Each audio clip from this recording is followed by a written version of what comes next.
started with this issue of success, and that success is actually how you end, right? That is the understanding. If you could flip the next slide for me, I will be grateful.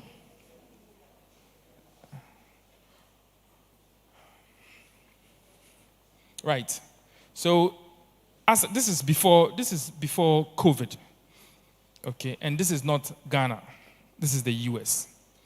So 90% of all businesses fail by the 10th year. Fact. So we don't want to fail, right? Because it's wasted effort, wasted time, money, and your life is somewhat finite. So you don't want to be trying things and then fail. In as much as you would learn much, okay? If we can be successful at this, is great. The statistics shows that by the first year, over 20% has failed. By second year, we are up to 30. By the fifth year, 70% of the businesses have failed. By the 10th year, 90%. So only 10% of businesses that start, okay, actually make it beyond the 10th year. And we don't want that. Do I have an agreement? We don't want that, right? Good. This is US, where systems work, where they have access to finance. You can get up one fine day, have a wonderful business idea, walk into a bank, and you come out of the bank with $300,000, $500,000, because they believe in your idea. Even if you don't have management, the bank can appoint someone to help you because they believe, and that's how businesses grow. Try it in Ghana. Try it in Ghana. So, I don't know, but is there anyone here who has run a business before and has failed? So, if I could have 2 mics, and if somebody wants to talk, they can talk into the mic. I'll be grateful. So, am I the only one who has ever run a business? I'm not talking about a big business. It could be anything. It could be an Indomie joint. It could be like anything. Space to space. So long as you are producing a good service and someone is coming to say, okay, here's my 50 pesos, here's my 1 CD, can you do something for me? You are in business. Okay, so if you could, so you tell us your name and then you can tell us what business it was and why you think it failed. Okay. Thank you for the opportunity. So my name is Reese.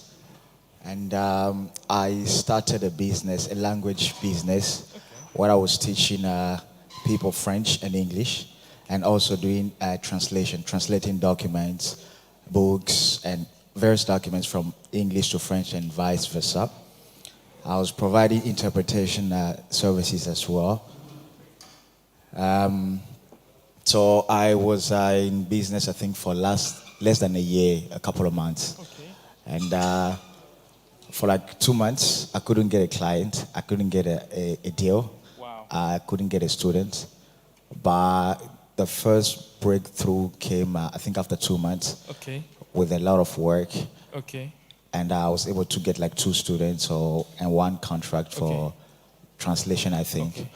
And but I didn't stay in business because the financial promise was not exciting. Okay. I think I didn't take time to study the market in Ghana. Stop right there. Okay, so what he's saying is that he didn't take time to study the market. So the planning, there was an issue with the planning process. Fantastic. Do you want to say something? No, or that's it. So Reese, thank you very much. I think this is something that really you are not alone in this. Do you know why? Because between the time you get the idea and then the time you go to market, right? Once the idea drops, okay, it drops with excitement, okay, and it drops with the promise of what? Of making a lot of money, okay? Which can trick a lot of people into avoiding or step, like they will not follow due process. Because in your heart, the thing has already succeeded. You already seen yourself in some East Legon house enjoying the process of your business, right? But you have to learn to be what? Methodical, okay? And follow proper laid down, even if you know that this business is one touch, okay? It's only when you get onto the market, okay, then you realize that, bro, it's not as easy as you originally imagined. And I think we've all been caught up in this like lack of planning and doing our research and other. So that's an absolutely fantastic point. You want to say something else? Yeah, maybe just add up something small. So after that one failed, I have a first degree in IT. Okay. Yeah. So I jumped on to start something else. So I was starting a digital marketing agency. So I was starting a digital marketing agency where I provide social media services and graphic design as well. And that one, the promise was better, and it was quite okay. Okay. Yeah. Okay. So which means that I presume that you learned from. I learned from my previous. From the first experience. Exactly. Fantastic. Can we give him a round of applause? I think he's come up with some really important. So has anyone else run a business and failed, or is just me and Reese? We are the unlucky ones. Okay, sorry.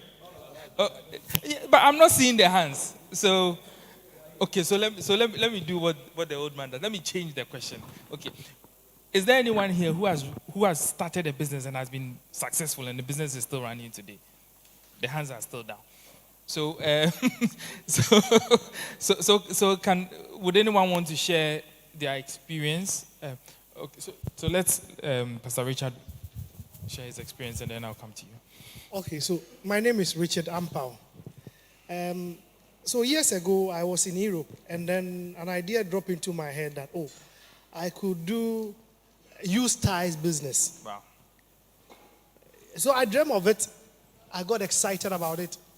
And interestingly, I had a friend from Ghana to visit us in Zurich. Okay. And he came and he also more or less like confirmed what I had dreamt of and said that, we should do tie business. I said, awesome. The unfortunate thing is that my friend didn't come with any money. Okay. So when he came back to Ghana, it wasn't something that I could partner with him because I felt that you have to come with something so that we work together. But you can't just be partners when you don't have. And it's not like the idea is from you either. Yeah. Went to the bank, took a loan. Wow.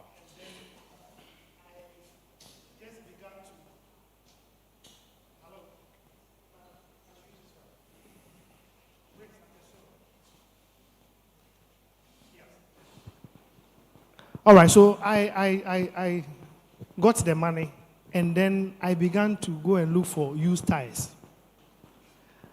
You know, in Europe, when you go to throw out your used ties, you actually pay. In fact, when you throw out any waste, you pay for it. I didn't know, so I'll go to, let's say, Amag is the representative of VW in Switzerland. So I'll go there, I tell them that I want the used ties, the one that the discarded ones. They say, why not? Because for them, it's a cost to throw it away. Yeah.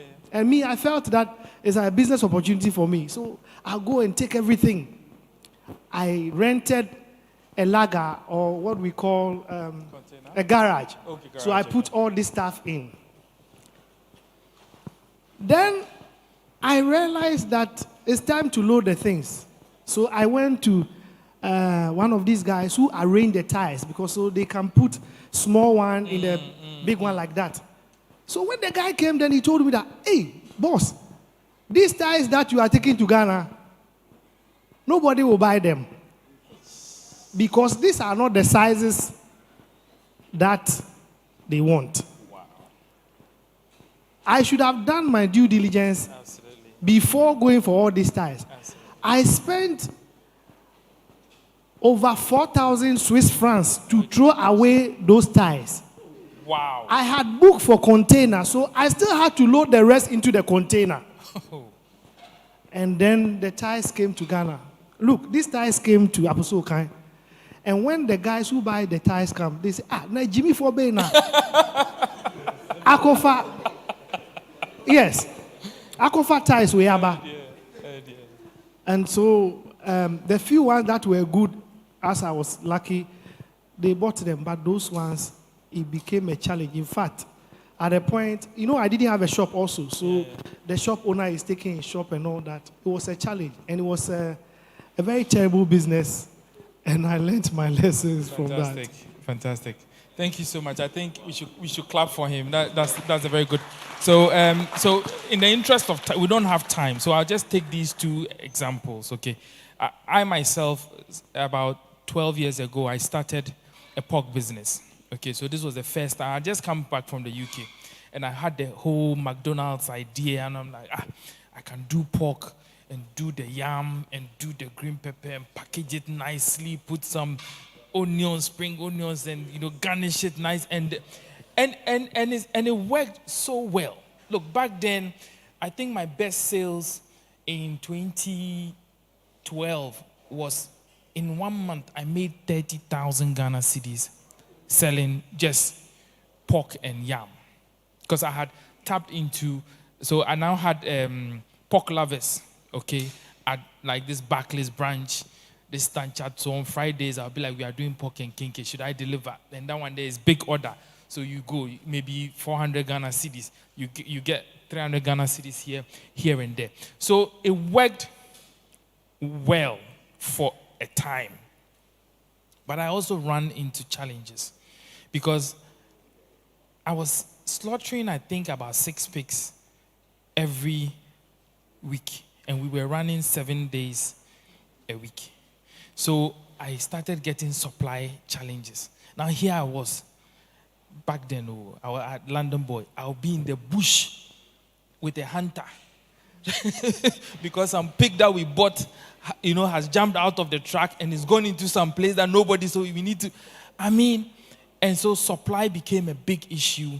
I started my own pig farm I didn't know that in Ghana you can't live in Bisianzi, and I was in Accra, and I was a banker in Stanchat. Then I'll be in the bank.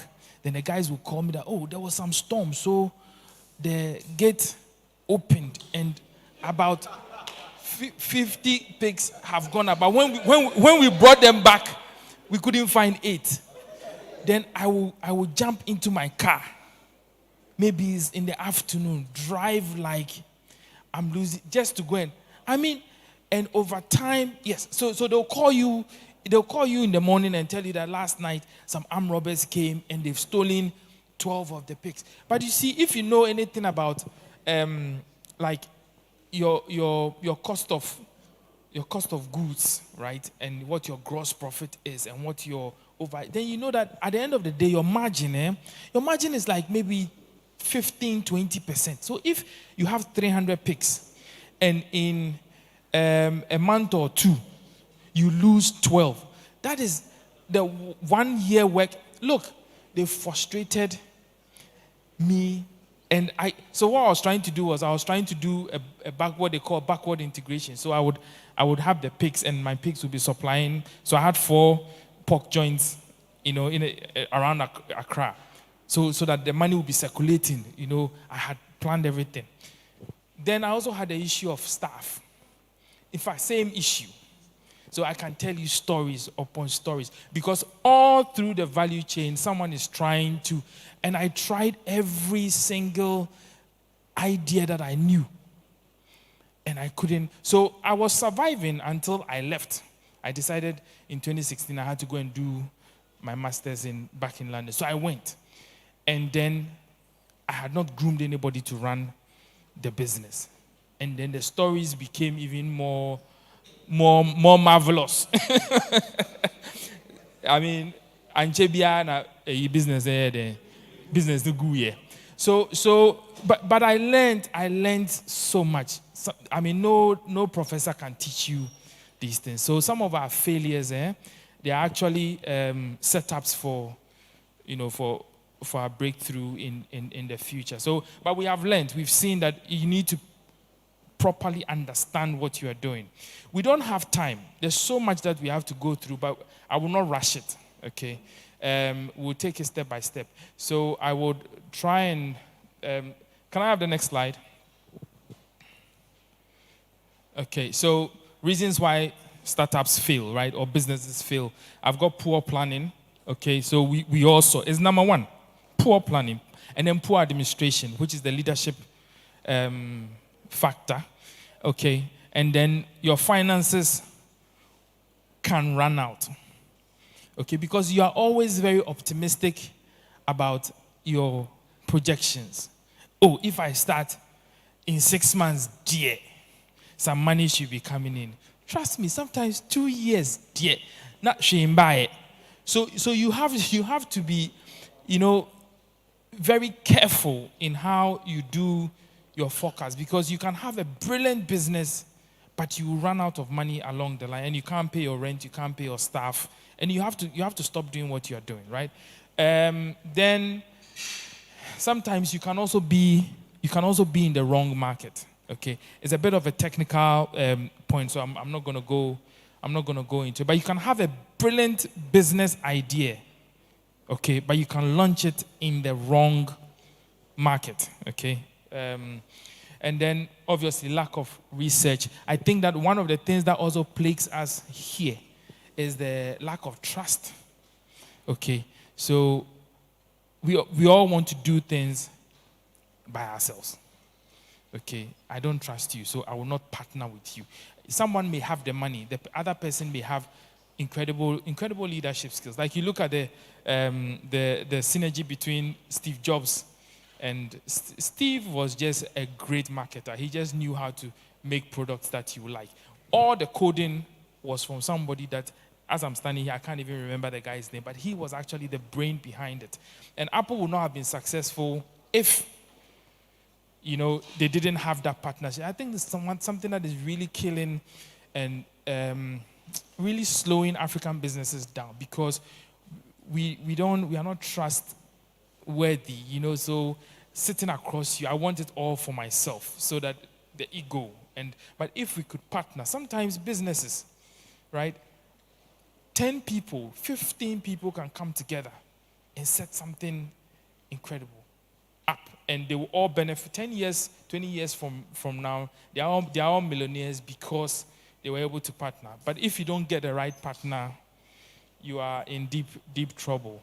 Lack of focus, okay? So we like to do too many things at the same time, and we don't have consistency, okay? Ineffective marketing, and also so you can have not being abreast. So you can have a brilliant idea today, okay? Ghanaians, when they see something that works, almost everybody. So you have to be constantly innovating and adding value propositions to yours that would differentiate you, so that you can continue to lead the market and maintain your market share, right? I'm sorry I'm speeding this. It would have been really nice if we were having this back and forth, but as they say, time no day. So let's rush through. Next slide, please. Okay, so this was my brand, Pork Chef. This was in 2011, thereabouts. Okay, next slide. So back then, this was how I was. Today it looks very, very common, but back then it was was top. I mean, they really understood what we were trying to do. And me too, I think my love for pork then may have also blinded me a little bit into going, because I had 4 joints, so I was always going to everywhere I get to. I have to make sure that the quality control. So I'll be testing from home. From home, and then before I knew it, I was expanding, gradually looking like the pigs that I was slaughtering. Next slide. Okay, but as I said, it failed, right? It failed. The farm is still there. There's nothing happening. But I'm being so careful. I've been back since 2018. I have not started anything because I want the right people. I want to understand. So the mistakes I made, I just jumped. I started in September, okay, of I think 2010 or 2011, September. By December, I had built the farm. I had 2 joints. Quick. You know, no planning, no proper research, nothing. This time around, since 28, so it's what? 4 years. I've been bent. So I have learned my lesson. I'm being, what? Careful. I'm not even sure whether I want to even sell the farm or, I'm being very, very cautious. It has to make financial sense before I go in. Next slide, please. Okay. So how do I achieve success in business? There's a roadmap, okay, which I'm going to introduce you to, okay, and it would address some of the issues that we have raised. Then you need strategic planning. Not just planning, but you also need what they call strategic agility. So when you plan how you want to run your business, you have to be nimble. You have to be, Master, when things change, you have to be able to change your business quickly, so that you are not sitting dark, because with technology and things are happening so quickly, right? So you have to build agility into your strategy. That's the new kind of thinking when it comes to strategic planning. And then it's one thing to have a brilliant plan, but if you don't have the right people, okay, the money, the will to do an incredible execution, the plan is on paper. The execution is a whole different ball game. Okay, there are people who are good with planning, blue sky thinking. That's where we come in. We'll sit down one fine day. We'll come up with all the ideas. Okay, and there are some people who can take the idea and tell you, "Oh, I don't think this will work." But they can take the idea and actually operationalize it, make it happen. And there are people who can run it. They are not interested in. They don't want change. They can be in the company for 25 years. They come and do. They go, they come and do. So you need to know, in terms of the execution, you need to know all of these things. And because the skill you need for strategic planning is very different from the skill you need for, right? Do you understand? So there are coaches who have never been football players, but they are incredible coaches, right? Then timing. Timing is so important. I started my company. During the peak of COVID. Okay, and everybody said, "No, that's such a bad idea." I said, "No, I want to plant in the dark, because I know COVID will be over, and I know I was coming against like foreign firms, big foreign firms who are established. They've been in this market for maybe 100 years. And they had all sent their staff home working from home, right? But I was willing to risk it. So that by the time COVID is over, but who is this new kid on the block? I just saw it as a window of opportunity, because if it's on level grounds, they'll call me and offer me some money to come and work for them, that when I see the money, I'll be like, "Oh, what business?" I think it was maybe I ate too much, and when I slept, I had that dream or something like that. I will not make anything of it. So timing is absolutely crucial and essential. And then I talked about agility, adjustments, and innovation. You have to move. So what I can do is I can only handle the first point, because I think maybe like 15 minutes ago I was told I have 20 minutes, right? So let me just quickly tackle the first point. Okay, is that okay? Fantastic. So the roadmap. Next slide. 5 steps from a business idea to a market player. So as for business ideas, everybody, okay, can have them. I was recently consulting for someone, and he has a brilliant business idea. But the character he's such a difficult. You don't have money. and someone wants to give you money, and you are like, no, if the business is not here, you won't do it. But it's going to take 2 years for even you to be able to build the structure, for you to start. When are you going to have customers? And the person cannot tie his dollars in that exactly. So as for business idea, everyone has it. There's also a well-researched, sometimes when you have an idea, you think you are the only one thinking it. At that point, you've had the idea. 30 people have it. I'm not talking like around the world, though. The time the idea dropped into your mind, 30 people, is dropped into 30 people's mind.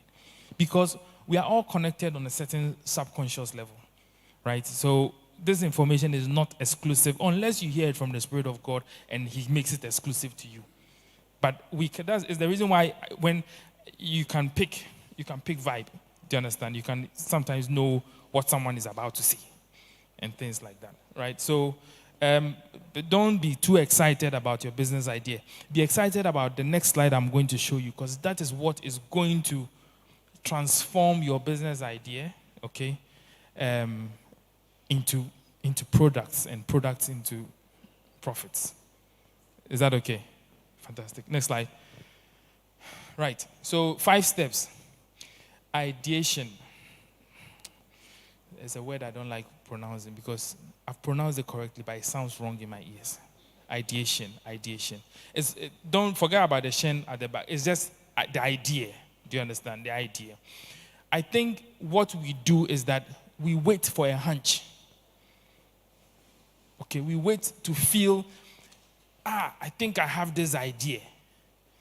Or you sleep and then something, I'm not saying it's wrong. It could be correct. Do you understand? It could be the idea. Or you are passing somewhere and then you see someone has done something, then you're like, that kind of thing. Okay. These are all ways by which we get ideas. Okay. But one of the incredible ways you can also get an idea is through research. Okay. What is successful here? Because we are all at different levels of the developmental curve. Because there was one day there was a time I traveled to Nepal, okay, for some business. And when I went to Nepal looked everything like Ghana. I have the videos. I will show everything like Ghana. They had kole. They had like how the Kole Lagoon was. They had cows like just roaming around, and the buildings looked nearly the same. So I was wondering, I'm like, have I arrived at Nepal, or my family members have done their thing again? They've done their thing again, And Nepal is far. So, but then later on I realized that, okay. So Nepal is a very small country nestled between China and India. And so guess what? They get most of their building materials and all of those things that we also get. They also get it from China. So when you see their buildings, everything is just like, just like Ghana. But anyway, time no day. So let's move on quickly. So you can research, sit down and ask yourself what is happening in a country. So where would Ghana be 10 years from now? There are countries currently who are 10 years ahead of the developmental curve. Because as you develop, you create problems for yourself. Okay? There will be a time when, God forbid, but obesity will be our challenge. And then you need gyms, and then you need therapists and people to help. Do you understand? Like, people are now addicted to phones. So psychology, what we know as psychology is like dealing with addicts and other things. Maybe now it has to be, how can you get people to live normal lives? Because now, exactly. So things, when you do your research, okay, you realize that there are ideas that you can't imagine. There's a company, I'll find the website and send it to you. They sell stones. It's a multi-million dollar company in the US. They sell stones as pets. Abrofo dear. Do you understand? Stones, they can, like pebbles, and then they can put like a knitted hat on the stone. And people pet stones. And they buy stones and make art with the stones. And yeah. And that's someone's idea. You will not do it because it doesn't, but he did his research, realized that there's a market for it. That's a very ridiculous example, but I'm just saying this to show you that if you do your research, you realize that between the idea that you have, okay, and the research that you have done, you have options. And then you can choose from the options where you will best invest your money, okay, to make the optimal returns. Is that clear? I'm sorry I'm rushing through, but I sense that you guys are, you're okay, you're good. Fantastic. So next, click. Okay. So we said you typically get it from inspiration, right? Which is good. Okay. If this was not a Christian class, if it was a secular, I was teaching a business class, I would tell them that be very careful of inspiration, right? Because sometimes it's not tested. You have not done the science to make sure that there aren't 30,000 other people doing the same business. And then you enter the business and you realize that cash flow 6 months down the line, cash flow is still not coming, okay? But because we are a prophetic church, okay, I want to say emphatically that this is something that we can tap into, okay? Bear with me. Please bear with me. Let me do this. So in preparing for this, I came across a number of scriptures, okay, that suggest, or that actually, so the first one I want to touch on is Matthew 13, verse 11. And he replied, which is Jesus, the knowledge of the mysteries of the kingdom of heaven has been given to you, but not to them. Okay, so we have access, right? We have access to things that are in places.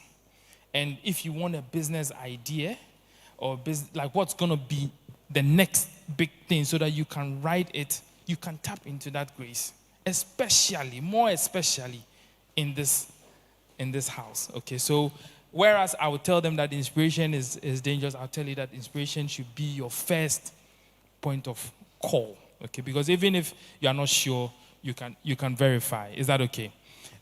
We talked about creative thinking, we talked about brainstorming, and then research and development. Next, please.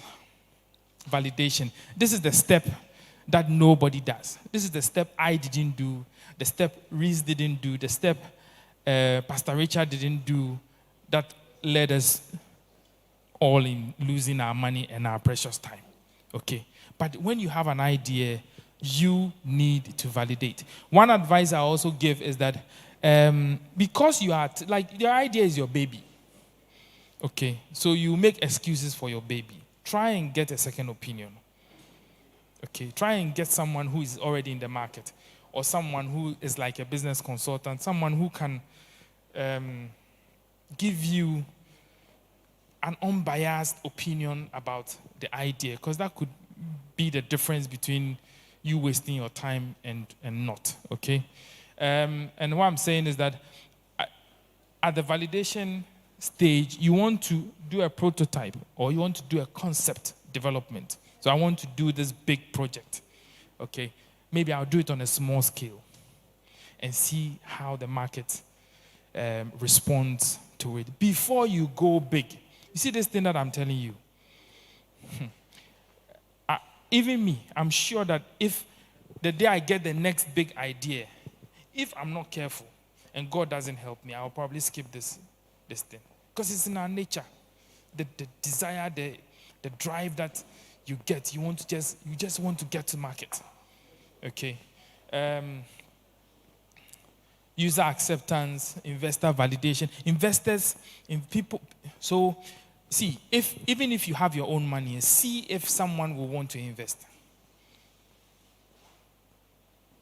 If you have your own money, okay, come and see, go and see somebody, go and see a bank, go and see like the rich uncle in your family who is a businessman, and run the idea past him and see whether he will be interested in investing. Because when you are not attached to the idea and you have to take out money to invest, that's the ultimate test. If the person is like, I think, okay, this is a good idea, but this and that, so that you don't get too excited and then waste your money. Okay. So the next is, so now you have the idea. Okay. You've also been able to validate it. Okay. If there's nothing you learn from me today or from this session today, please, it's validation. Because that's what the ideas there will come by God's grace. Okay. But you have to stop. And sometimes you can, in a typical process, feasibility studies, that thing can take, if this is a foreign firm doing this in Ghana, that thing can take 2 to 3 years. They are doing their research. They've hired independent people. And sometimes they don't always invest. Sometimes they will spend $100,000 and then be like, oh, it's not a good idea. Not Konimo, no. Nisika Komudie. He has to, exactly. And then you have issues. Do you understand? So you've done these two, you are okay. Then you move to the startup. Okay. You need to do registration. I can talk about company registration for the next few days. Okay. Because it's so crucial. That's your title. Okay. About 2 weeks ago, I visited a law firm on behalf of a certain client. And the guy is like, oh, yeah, he registered the business, but he was in the US. So the wife registered it for him. And the wife said that they need a third director. So the wife used the brother to register the company. So I'm like, okay, so what's your percentage? He said, well, I don't know, my wife. So I stopped. I'm like, okay, we won't go any further with anything, like, until we've done a search to know what, because you are now about to invest maybe $10, $15 million into a project, and you don't know what your ownership is. But registration is so key. Okay. Being a registered company gives you certain benefits, okay, under the law. And so you need to talk to somebody when you get here, but you have to register your interest in your business. At the same time, I also want to talk about branding, okay, because sometimes, like my current company, my brand is worth more than the company itself, okay, because we have put effort in branding ourselves and putting ourselves out there, and we are doing videos and flyers because there's value in that brand. Don't just be doing a good product or a good service and then hide in your corner somewhere. Put effort in branding. Get people who validate. If somebody comes to your salon or barbering shop and a nice haircut, use your phone. Oh, how did you find the experience? How did you find the ambience? How did you find this place? Are you going to invite your friend? They'll be like, yes. They'll give you, what we call, oh God, I've forgotten the name. But they will endorse you. They'll give you endorsement, and that endorsement you can use on your social media. Sometimes you can even get somebody to come there and then give them a free haircut for the next month because the person is a celebrity, or the person appears on some show with somebody. Okay. You need to be thinking branding. Coca-Cola, if you take the brand, Coca-Cola is nothing. Fact. So we need to be think. Don't run your business, don't register it, and don't brand it. Then you don't have it. The day, God forbid, that is it. If the brand is there, they can value your brand. They can sell it for millions. And then you need cash flow, and then you need to launch, right? So that is the startup. So before you actually say you're a startup, you should have gone through the first two processes. When you have been able to prove the concept, okay, and you have actually run a business, and the business is running, so I'll probably say you stay at the startup stage for, let's say, 2 to 3 years, or maybe even 5, sometimes 7, depending, okay. Then it could be time to scale up, okay, because you don't want to stay where you are and continue to be the same size, because there are others that are coming on the market who are going to compete with you with better products, and they will have more money, and they will take market share that you should have taken because you had what we call the first mover advantage, like you were on the market first, okay? So in scaling up, you can do product development, okay? So you are making one product, it works. You can make a variant of the same product because somebody wants this, but maybe if you give them how do I call it? Let's say popcorn, right? So there's strawberry flavor popcorn, and it's been successful. You probably want to try, something else, something vanilla flavor, or do you understand? So because not everybody will like chocolate ice cream, somebody wants this. So then you do product development. So product development is where you create different variants of the same products. Then you can expand your market. More people will buy, and you can grow. Okay. Then you can also do market development, which is, I have this one good product. It's been very successful in Dansoman. I think it's time for me to take it to La Paz, Kaneshi, and then Kumasi. That's market development. So this is when you have been successful at a startup. You've run it for 2, 5, 7 years. You've understood your market. You know your customer base. You know what drives what drives sales. And you also understand what drives product. Then you are certain. Then you begin to expand. If you are not stable and you don't understand your business well, please don't try scaling up. Okay. And then there's channel development. So now with the advent of internet, you can sit here and then you go on your phone and you can order Auntie Muniwache on Glovo. That's a channel. Okay, so channel is the platform via which you are selling or delivering your service. Is that okay? So her stand is one channel, physical. Okay, if she has a website and you can order from the website, that's another channel. If maybe you want to go on Glovo, that's another.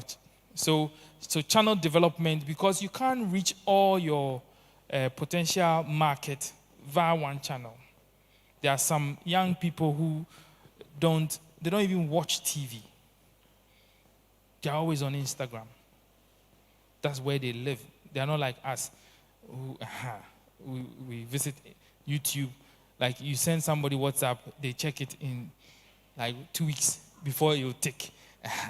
So you need you need to know where you can access your market. That's channel development. Okay.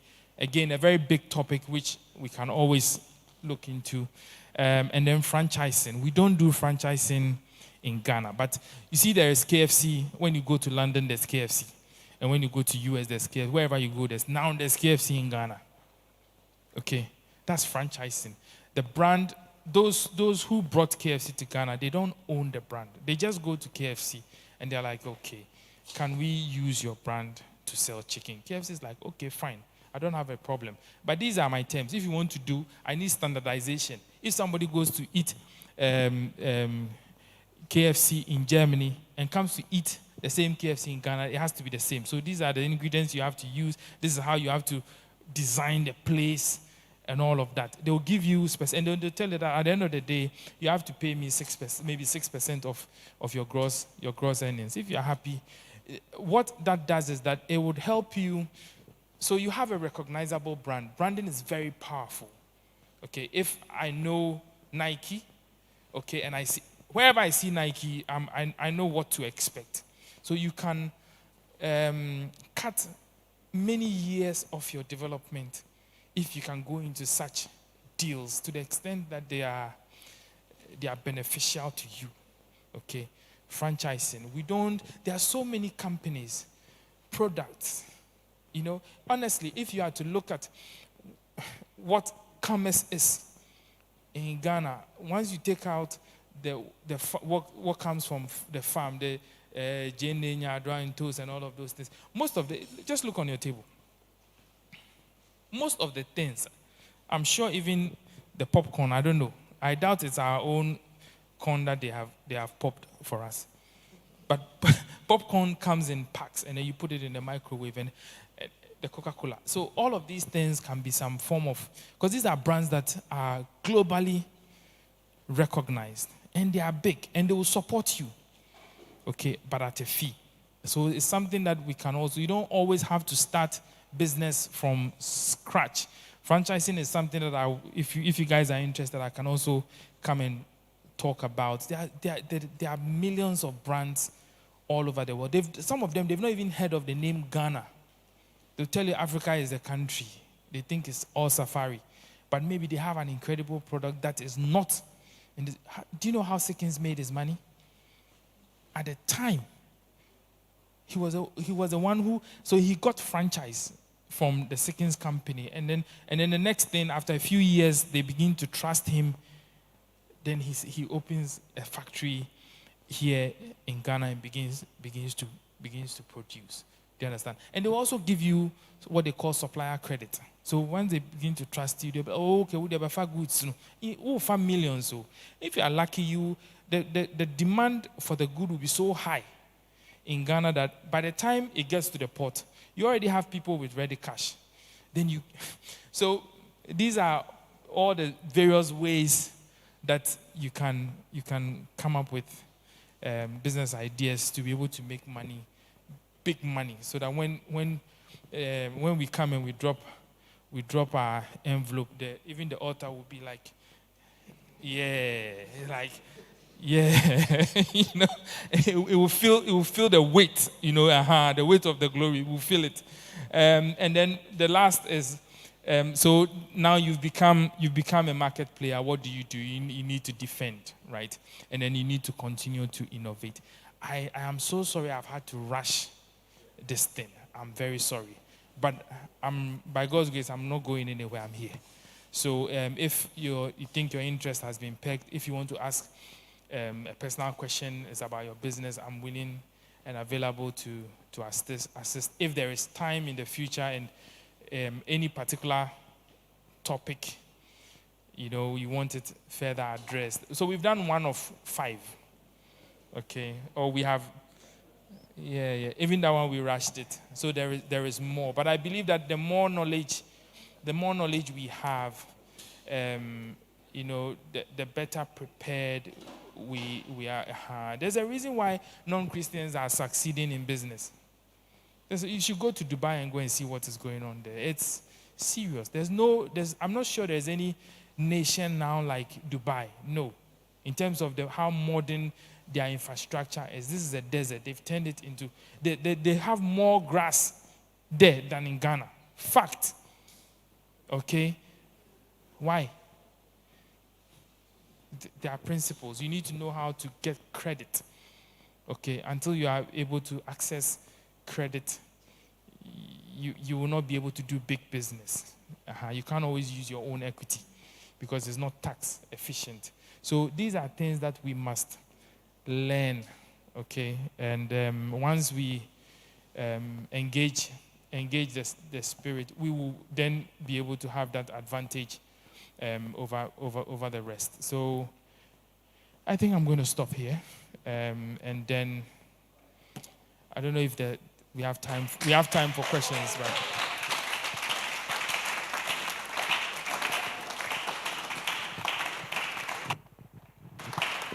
So at this point, we do some at least 15 minutes of Q&A.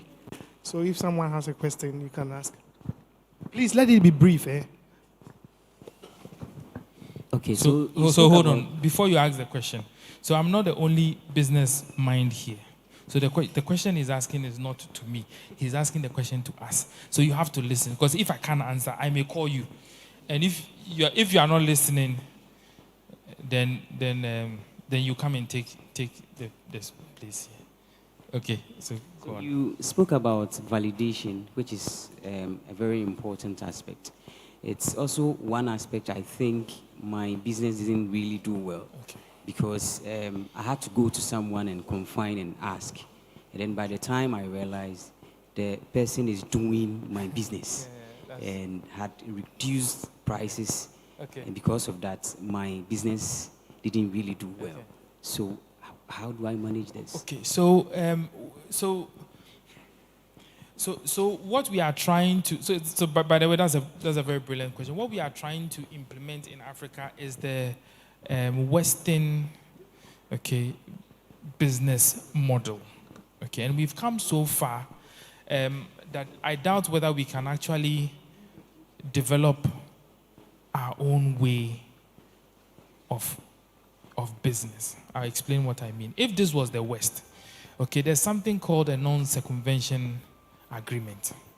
Okay, non-circumvention clause. Before I sit down to discuss my idea with you, it's one page that I'm about to I discuss an idea with you. Under no circumstances can you talk to somebody.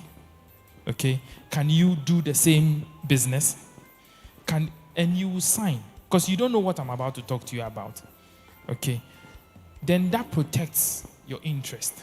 Because otherwise, then banks will not, nobody will go to a bank and tell them that this is what I want to do. This thing that you talked about is even happening in our ministries. You do a proposal, you take it, they'll tell you, say, oh, Master, I didn't know what to buy. Oh, 3 years ago, I'll be dear crowd. Do you understand?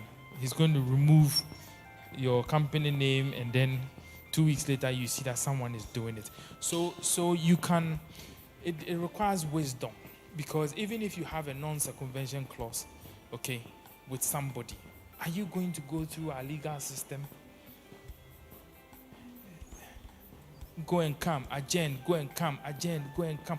So you have to do your due diligence and be careful of who you are talking to.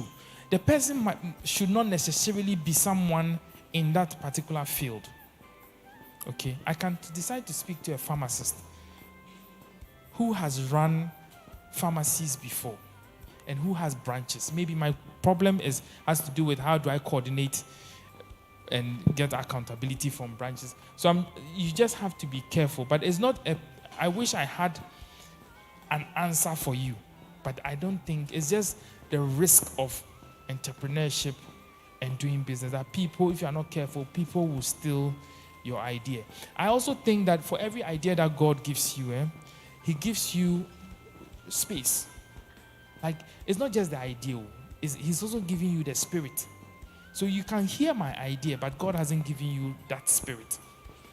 Do you understand? Because the idea is alive, it has energy, it's spirit. The person hasn't got it. He may be excited about it, but he might not be able to take it so far. But time to no day. I'm sure he moved faster than you did. And then capitalized on it. It's just.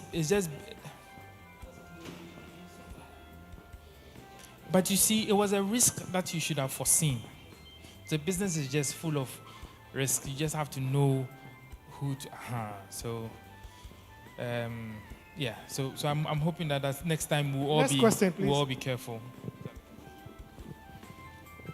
Next question, no contribution, no.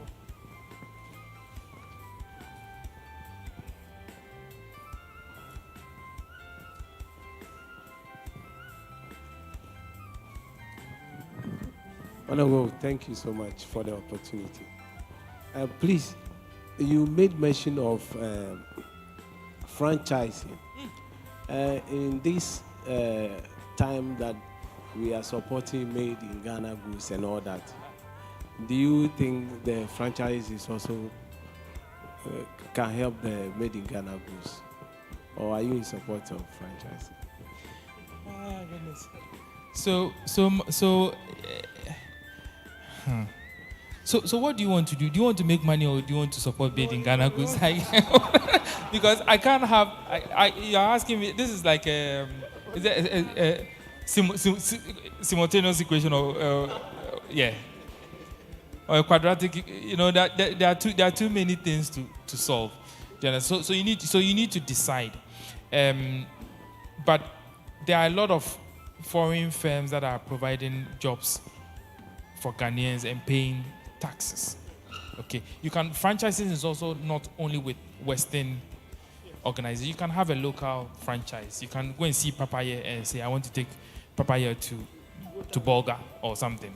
It's fine. Or maybe even Cote d'Ivoire. You can take it out of Ghana. Is that okay? Any questions? No questions. Fantastic. Yes, Pastor Asmani. Okay. Oh, hey, not so fast. All right. Thank you very much. I also want to know if this presentation, let's say, has triggered an interest in business, starting up your own or franchising, I mean, the various options you've provided. However, if I feel maybe this is just the first time I'm hearing something of this, how should I proceed? What should I be listening to? Who should I be talking to? What book should I be reading to get me started off properly? So you should be talking to the Spirit of God. That's number one. Okay. First. I am an absolute convert now. Okay. Because you can learn everything there is to learn, but what the Spirit of God has to teach you, like, because you don't know tomorrow, right? You don't know what the next big wave is. So I think that is the first thing you have to do. Okay. And then I think that you should also do your own research. Because even if you come and see, let's say you come to my company and you want to see me, okay, the quality of the discourse, the conversation between you and I will be a function of what you know about your business. Do you understand? You should be able to challenge and I should be able to challenge you. So one, speak to the Spirit of God. If you have clearance, that go ahead, do your research and Google website, there's nothing that you will not find there. Okay. Don't just be excited about the positives. How much money would you make? Why did this business fail? What are the pitfalls? And then, okay, there are several. So there's the Ghana Enterprise Agency, okay, which I think previously was MBSSI. Okay, they are now an agency. So they have nearly about 150 business centers where you can go and talk to someone who will help you to develop your business, okay? Or you can talk to someone here, okay? You can talk to me. You can talk to anyone who has run a business before. But don't talk to one person. You get more here, you get more there. And be making your notes so that when you go over, you can be able to make informed decision. Have I answered your question? Not quite. Yes. Go on. So maybe even the thing of starting a business has never been my interest. So But then you don't see. You don't. It is not for everyone. No. yes. Look. So Sorry to Okay. cut you. All this gray hair, just happened in the last year or 2 years. Because now I'm doing everything by myself. It's suffer now, gain tomorrow. So you need the heart and the stomach for it. Because whether business is coming, whether you are making money or not, you have your fixed cost to pay. So those things can stress you, and then you employ somebody to come and do X, Y, Z, and then when they come, they'll do F, small of G, and then like the whole, and then your heart. Do you understand? Your heart. Not just that. Not that they'll not just do it well, but they might also be destroying value, if you know what I mean. So it is not, entrepreneurship is not for everyone. There are ways you can still get involved. Okay, like equity. So maybe you have money and someone has a stomach. You can go into an agreement with them, maybe buy 10-20% stake, be involved, but not 100%, if it is not the thing for you. Is that, are you getting? Yes. Thank you very much for bringing that aspect.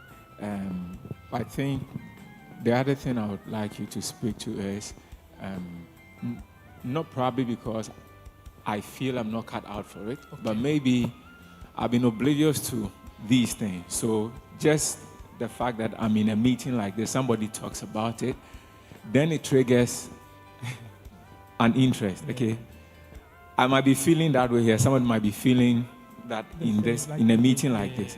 So where do you go from there? So he's spoken about business. Okay, so just like when somebody comes to talk about. So I can't answer. I can't take the place of your conviction. Okay. So that I can talk about these things, I can teach about them, but that's what they call it, that inner conviction. That is you. Okay. So where do you go from here? Please tread cautiously, because you are going to invest. Even if you are not investing your money, your time is your money. Okay. And if you want to continue this conversation, you can always catch me. And then we can take it forward. Is that okay? Okay. We're done. Thank you very much. Thank you. I'm grateful.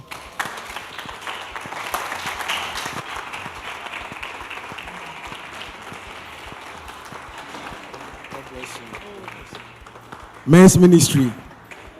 Men's ministry. What are we saying to Mr. Kwate? God bless you, man of God. God bless you. Shall we please take our seat? So I want to acknowledge some few dignitaries among us. We have our resident pastor here, Pastor Edward Sarkod here in our midst. We also have Pastor Richard here. I think Apostle Victor was in the meeting and he has to leave for other